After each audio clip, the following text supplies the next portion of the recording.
பார்க்கறதுக்கு நல்லா அழகா அப்பாவி மாதிரி தெரிவாங்க, ஆனா தாக்குனா உயிரே போயிடும். First, box jellyfish. கடல்ல மிதக்கும் ஒரு சாதாரண பிளாஸ்டிக் பை மாதிரி தான் தெரியும், ஆனா இதோட கொடுக்குகள் பட்டுச்சுன்னா கொடுமையா வலி ஏற்படும். சில நேரங்கள்ல இவை விஷம் இதயத்தை நிறுத்தும் அளவுக்கு ஆபத்தாகவும் இருக்கும். இவைகளை ஆஸ்திரேலியா கடற்பகுதிகளில் அதிகமாக பார்க்கலாம்.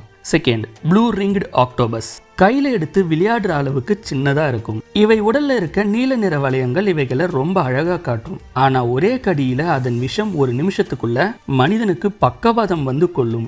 இந்த விஷத்துக்கு எதிர் மருந்தே கிடையாது. Third, cone snail. அழகா சங்கு மாதிரி தெரியும், கடற்கரையில பொறுக்கி எடுப்போம். ஆனா இவை ஈட்டி மாதிரி கூர்மையான ஊசினால விஷத்தை செலுத்தும். அந்த விஷம் கடுமையான வலி, பக்கவாதம், சில சமயம் உயிருக்கே ஆபத்தை ஏற்படுத்தும். Fourth, poison dart frog. சிவப்பு, நீலம், மஞ்சள் மாதிரி பளபளப்பான நிறங்கள்ல அழகா இருக்கும். ஆனா இவைகளோட தோல்ல மனிதர்களை கொல்லும் அளவுக்கு சக்தி வாய்ந்த விஷம் இருக்கும். தென் அமெரிக்காவில் மழைக்காடுகள்ல அதிகமா பார்க்கலாம். Fifth, stone fish. கடலுக்குள்ள இருக்கும் ஒரு சாதாரண பாறை மாதிரி தெரியும். தெரியாம இவன் மேல கால் வச்சுட்டா அதோட விஷமுள்ள முட்கள் உடல்ல குத்தி தாங்க முடியாத வலியை ஏற்படுத்தி கொள்ளும்.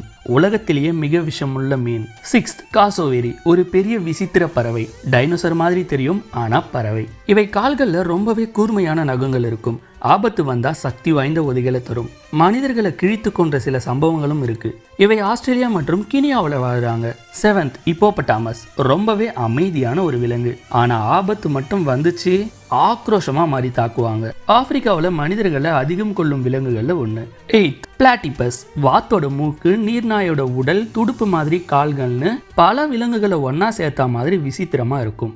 ஆனா இவைகளோட பின்கால்ல விஷமுள்ள ஸ்பர் இருக்கும். அது குத்துச்சுன்னா வலி பயங்கரமா ஏற்படும், ஆனா கொல்லாது.